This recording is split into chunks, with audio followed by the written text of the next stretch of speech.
Again, foo scammer. To you, that's people have been commenting on. What does that mean? What does it mean? It means naughty, shame on you, kind of thing in Danish. Foo scammer. Foo scammer. Because I said it in the beginning of a video, and everyone's going. Somebody commented it in Danish actually, because it comes from a song, an old song when we were kids back in '53. And anyway, 1953. Welcome. It's Friday again. Welcome to Guitar Paradiso. He's Mick. And he's Pete. I like that. Yeah? Yeah. See, I just threw it around there because we always say the same thing. Actually, we should do, and it's hello from me, and you saying it's hello from him. And it's hello from him. Which is a sort of twisted way of paying tribute to Ronnie Corbett, who died recently. Oh, yes. 4 candles? 4 candles. Yeah. Anyway, anywho, on a brighter note, interesting you mentioned 1953. Yes. Because around that time, Fender was making... See that? See how smooth that was? Yes. Do you see how smooth Transition. that was? Making awesome amplifiers. Hadn't made lots of its most awesome amplifiers by then, but was well underway making world-changing guitar amps. Definitely, yeah. With tweed on them. With tweed on them. Yes, and a few years after that, along comes a Bassman. Yeah, which is essentially the grandfather. They call it the grandfather of the tweed amps, don't they? Yeah, well, it's a grandfather of many amps because, of course, it was then interpreted by a certain British amplifier manufacturer, and of course became the JTM45, the Bluesbreaker. Yeah. So if you put all of those things together, obviously this amp has nothing to do with Marshall, but if you put all those things together, Bassman, we end up with Bassbreaker, which is Fender's very new, exciting range for 2016. Very excited seeing them since we saw them at NAMM. I've been looking forward to playing them. Yeah, so Fender is colossally massive in the world of guitar amps. It's impossible to understate Fender's influence in the world of guitar amps. Humongous. Yeah, not least because you're back in the early days, all those amps were so influential in what came after. Yeah. But also that, you know, in modern days, you walk onto any professional stage anywhere and you will probably find a Hot Rod Deluxe or a Hot Rod DeVille or a 65 Twin or a 65 Deluxe or any number of those.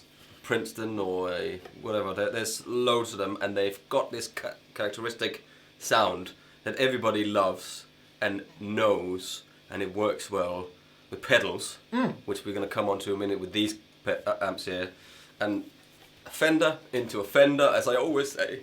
Yay! It's never bad. It's really rarely bad, isn't it? Well, I've never known it to be bad. No, exactly, and it's just it's that familiar tone that, you know, like you're getting in your own bed. Yeah. And you just put your own duvet on with your own pillow. You go, this is much better than the hotel I just stayed in or whatever. And to continue that analogy further, no, let's not do that. Yeah. So Fender innovated considerably. Well, I say innovated. Fender really changed the market when the first Blues DeVille amps came out. Yeah, which I had one of the 410. Yeah, which evolved into the Hot Rod series, which is kind of in the middle of what you might think of as a professional valve amp market. They're everywhere. Yeah. And loud then and clean. At the other end of that, Fender does kind of very high-end custom shop type amps, and at the lower end, obviously, does a lot of manufactured cheaply and what's the word I'm looking for? Transistor and digital type amps. Yeah, modeling amps and all this sort of stuff. So Bassbreaker kind of sits around about the same price, if not slightly lower than Hot Rod series amps. Yeah. In the world of tube amps, very, very affordable, and there are 4 models. There's the 7 and the 15, which we don't have here. They'll be upcoming in another video. Yeah. And we do have the 1830. Yeah. And the 45. Yeah. Both have 2 12-inch speakers. Yeah. Celestion V-type. Yeah, Celestion V-types, which I haven't actually heard before, so that's kind of interesting. Yeah. V-type, I would think vintage, perhaps? Yeah, I think it was Celestion's go at a more American-sounding speaker, I think. Because that's where, this is the funny bit for me, because when I think Fender, I think 6L6s. But these ones hasn't got them, have they? No, this is EL84s. Yeah. 4 EL84s, and that is... 2... Oh, EL34s. Exactly, 34s. Yeah, yeah. So that's when you talk about taking it back to the Marshall thing, that's kind of... Yeah. It's funny because a lot of manufacturers, I feel like it's starting to use the 34s today. It probably is a good point to touch on preconceptions, because you know one's preconception of the EL34 is because it ended up getting used in lots of famous Marshall amps. Yeah.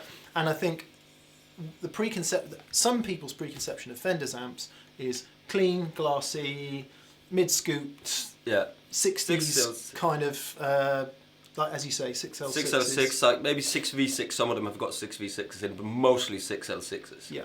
And what people don't associate Fender with, what some people don't associate Fender with, which is a crying shame, is great overdrive tones. Because a lot of those classic overdrive tones you heard on records in the 60s, 70s and 80s were small Fender amps cranked. Just cranked all the way up. Yeah, like Collapser and, even Bonamassa uses it now. He just whacks them.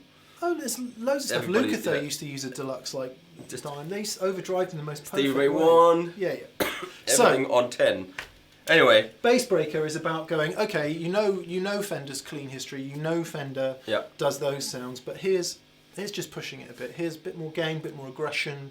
The look is darker. Yeah. I think they want to get across that kind of darker vibe. Yeah. Also, this logo here they've used on some other stuff in the past. I remember it's the. Well, that was. Is that one of the original one as well? Yeah. Cool. It does look very cool. It's a tweed as well. It's a black tweed, lacquered. Yeah. So it does look. It looks the business. They are quite large, but there are two 12s, and we spoke about it earlier. And Mick likes a large combo. So there's nothing wrong with that. If you like a large amp, then there you are. Because I think it's probably the same size as a Bassman would be. This really, isn't it? It's probably the same size as a 212 DeVille, I would have thought. Yeah.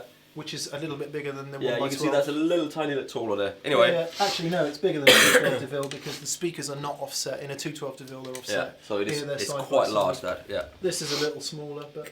So anyway, we can go mine first.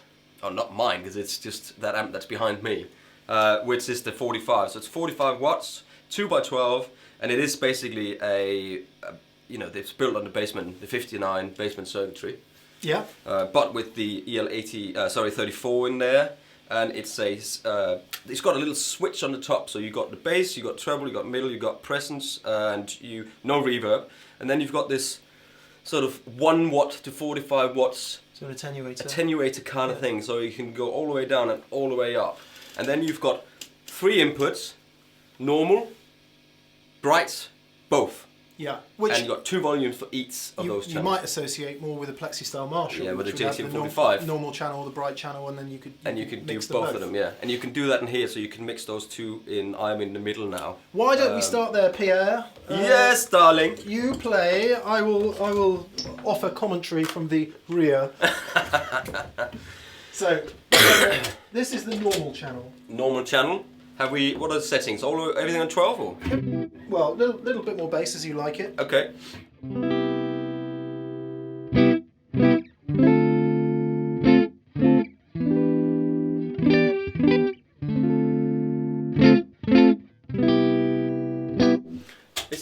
It's put everything on 12 because it feels a little bassy. It's a little bit. It's nice and spanky, isn't it?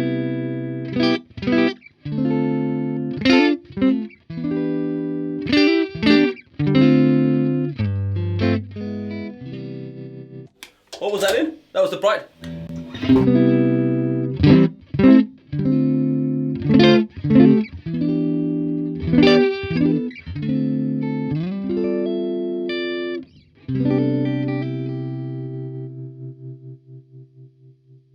Okay, so we started off in the normal, we then went to the bright, and then we went to the mixed. Nice. And I'll just show you, Front pickup. I'll show you the attenuator. So okay. That was on, I guess about 30 watts. So we'll start at 45 watts, here we go.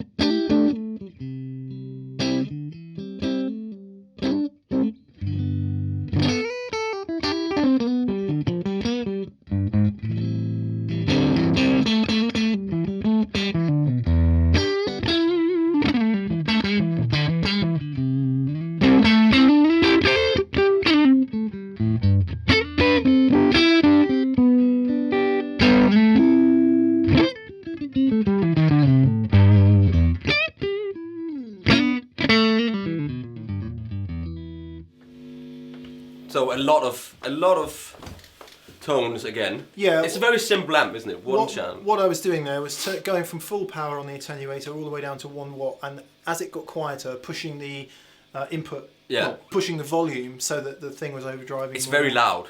It's really loud. It's got that. I mean, if you've ever played a Bassman, you'll know that. It's just loud. It's that eye-popping loud, isn't it? Yeah. It's like punch you in the chest, slap you around the face, and completely loud. Clean, no reverb. I'll try to put a bit of reverb on here. I've got a Boss V6 just.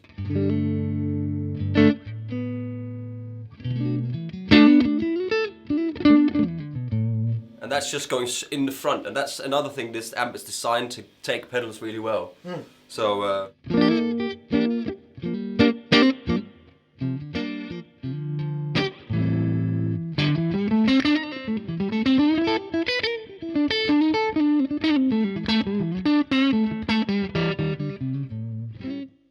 Does that feel a bit softer to play? Softer? Yeah. Yeah, that's soft. Yeah, because that's the 1 watt setting. Ah, okay.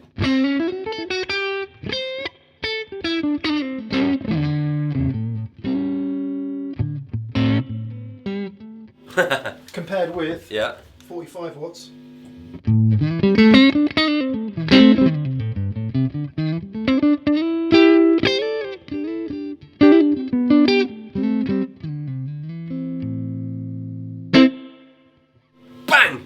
Janky. Yeah.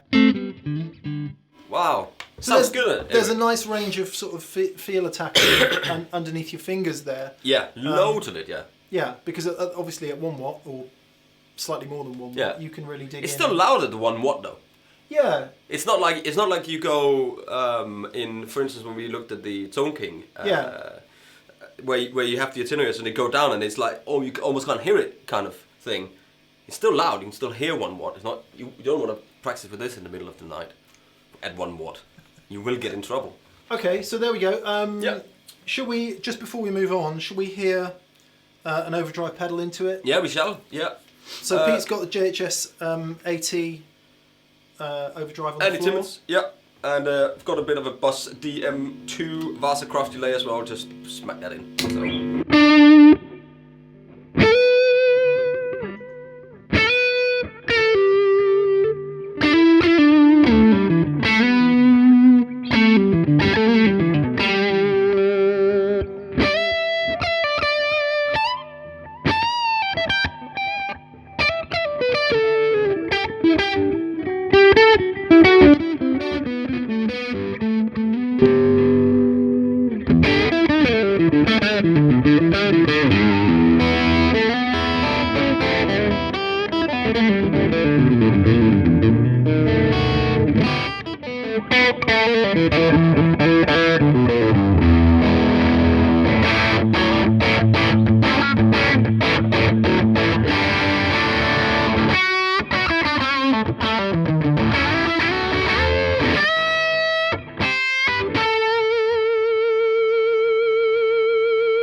That's good, isn't it? Again, just mixing through some of the combinations of. Nice. Yeah. But what you can hear is it's just got headroom for days. Tons of headroom, yeah, which we know from the basement as well, you know. Yeah, I mean the AT puts out huge level. Yeah. And it does. It was handling that no problems. Yeah. Yeah. Great. Right. Okay. Lovely. So while you've got the Strat in your mind, let's switch over to the 1830. Now this is kind of interesting. Just before I plug you in, Pete. Okay, so you're plugging me into that. Yeah, because the Strat's anyway. in the head. So let's Strat in the head. So go on then, give me some love.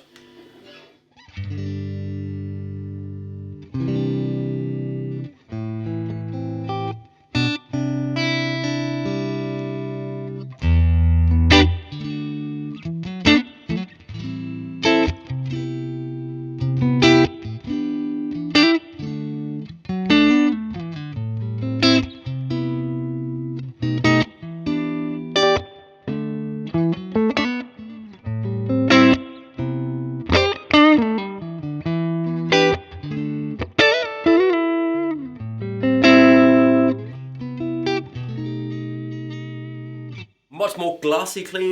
Yeah. So what you're hearing there is, so it's 4 EL84s, which is something you'd expect in like a Vox style amp. Yeah. But the circuitry of channel 1 is based on like a Blackface Deluxe. I can hear that. The deluxe reverb. So it's kind of quite mid-scoopy. There's lots of glass on the top end there. Yeah. But with EL84 tubes. The second channel is based on a Brownface Deluxe. Okay. Which is different. So you've got that more mid push. Yeah. Here you go. I'll just demonstrate the difference again.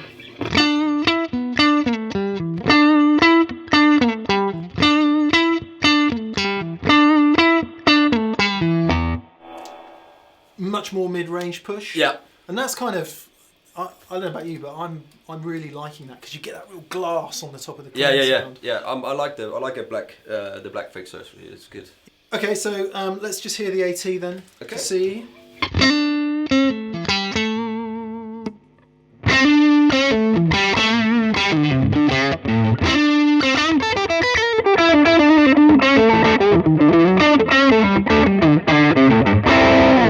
Oh, I like it better on the other setting. Go back.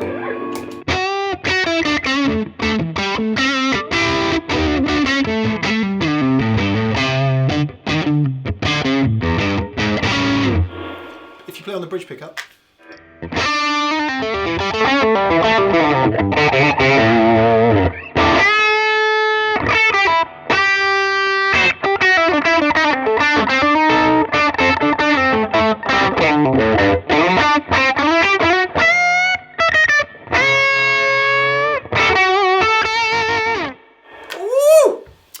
So what you heard there is it with the AT on the neck pickup, it was really glassy and brilliant into the deluxe type channel, into channel 1, the black face deluxe channel, and then the brown face deluxe was much more mid push. So when you flick to the bridge pickup, you get much more fatness off the bridge pickup, which of course is great. Is good news on a Strat. So let's have a listen to a Telecaster, shall we? Let's have a listen to a Telecaster. So both the guitars are playing today a postmodern Journeyman. Yeah, Danish flag colours, red and white. Hello. Right, so Telecaster straight into the 1830. This should be good.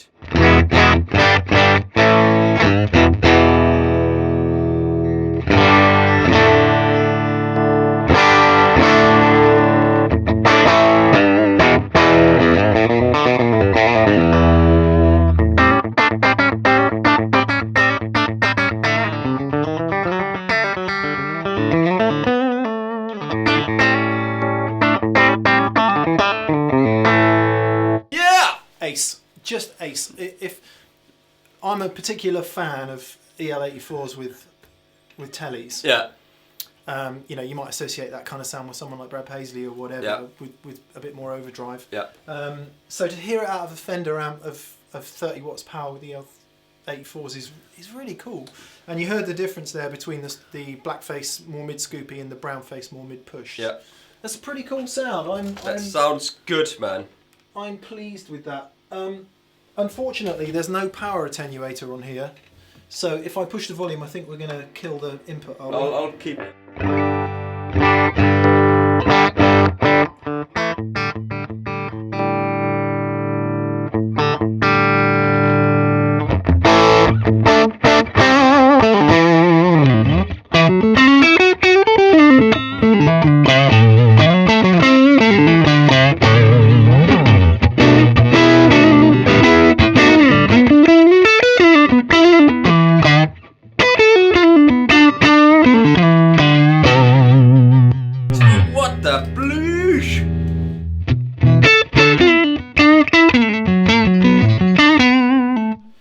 So that that's good, isn't it? That brown face side pushed is just that's stunning, amp, isn't it? I really like that sound.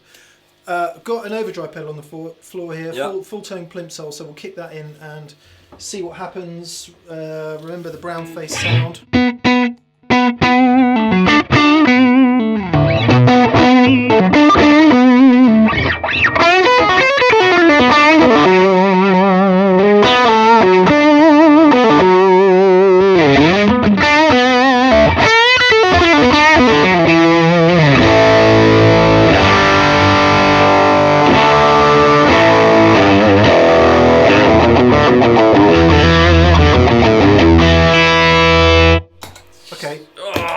It's too loud. We shouldn't be playing it loud.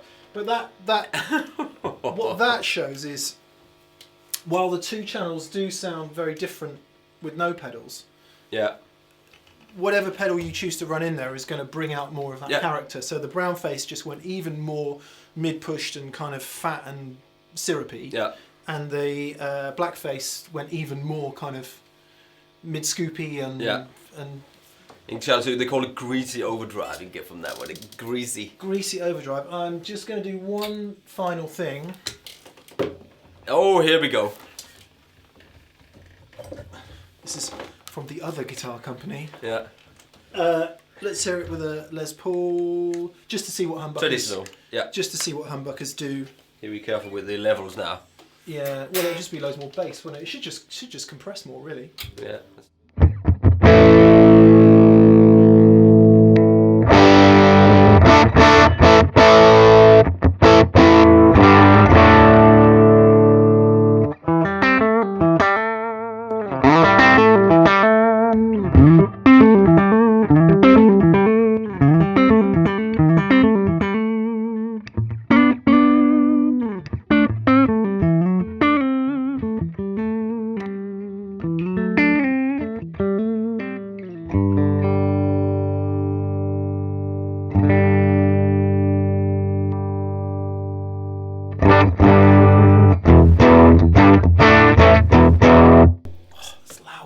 this loud. Okay, give it some plimsoll.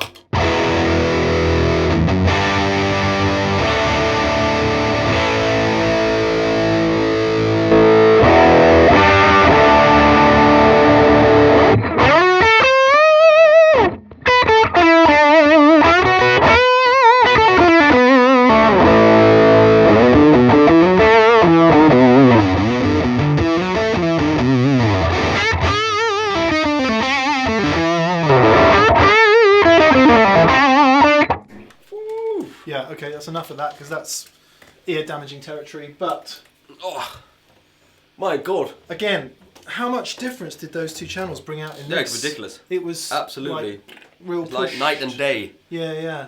And once again, I mean, we have said this about Fender amps many times, and we'll say it again. They just work in bands, don't they? There's something about the mid-range voicing. Yeah. And I'm just sat here in front of these two now. I just know that in a band you're going to have no problem whatsoever with either of these two. They're two different character amps, aren't they? Yeah, and it's not just about volume; it's about EQ. Yeah. About where the mids and the highs sit. And when we first plugged them in, they both sounded a little bit kind of aggressive on the top, didn't they? Yeah. Sound a little bit up there. I keep using that phrase. Up there. But actually, when you engage with the thing and get into it, it's getting better. It becomes important because it's what sits you out up there in the mix. Goes out front, you can hear it. Yeah. I mean, clearly, if you don't get to play loud and you don't play loud, then the 7 or the 15 is going to be a much better option for you. Video on those upcoming. But because they are loud, these, and that's always the thing, that the Fender amps, they always just loud, you know, in the hot rod 1, and it's like that's enough, even at a gig or 2. Oh god, it's loud, you know. Yeah. And that's just the way it is. That's just how they do it. So. But you often find that if you keep on going, you get to a point like 3 or 4 where it doesn't get any louder. Yeah. It just starts to compress more, and that's where the real fun. And that's always the problem. When can you ever do that? Yeah. It's very. I want to do it all the time, but you can't do it. Well, it's certainly more difficult. possible with this one because you've got the built-in Because you got exactly, and you can mix the two channels together and get a little bit more top in and all that stuff. But this, you know, you're going to have to, if you want the clean headroom, you're going to have to like the volume that's at, and if you want it to compress, you're going to have to be able to push it. And anyone who's owned an AC30 or anything like that will be well aware of the difficulties in doing that. But if you like that EL84 Voxy type sound, but for whatever reason the Voxes never worked for you, go and try that tomorrow. Definitely. I've been really surprised. Yeah, I'm surprised about that. So I think that's probably, well, each got a place, haven't they? They've both got a place, definitely. Yeah, and at like whatever it is. Loud, clean. It's not a huge amount of money either. No, it's not very much. No. Well, anyway, have a link. The link will be below anyway, so you can go and look at them and see the prices and all that stuff. Well, pleasantly surprised. Me too. Fender Bassbreaker. Yeah. On the Guitar Paradiso, ladies and gentlemen. 45, 1830. Used to be able to go on a holiday for 1830. It was Club 1830. Really? Yeah. God, I don't know. Never went myself. Anyway. It was a long time ago. I think we should say goodbye now. My name was Pete. My name was Mick. And this was Guitar Paradiso on Andertons TV.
Oh yeah, people keep asking us to swap guitars, don't Yeah. they? Get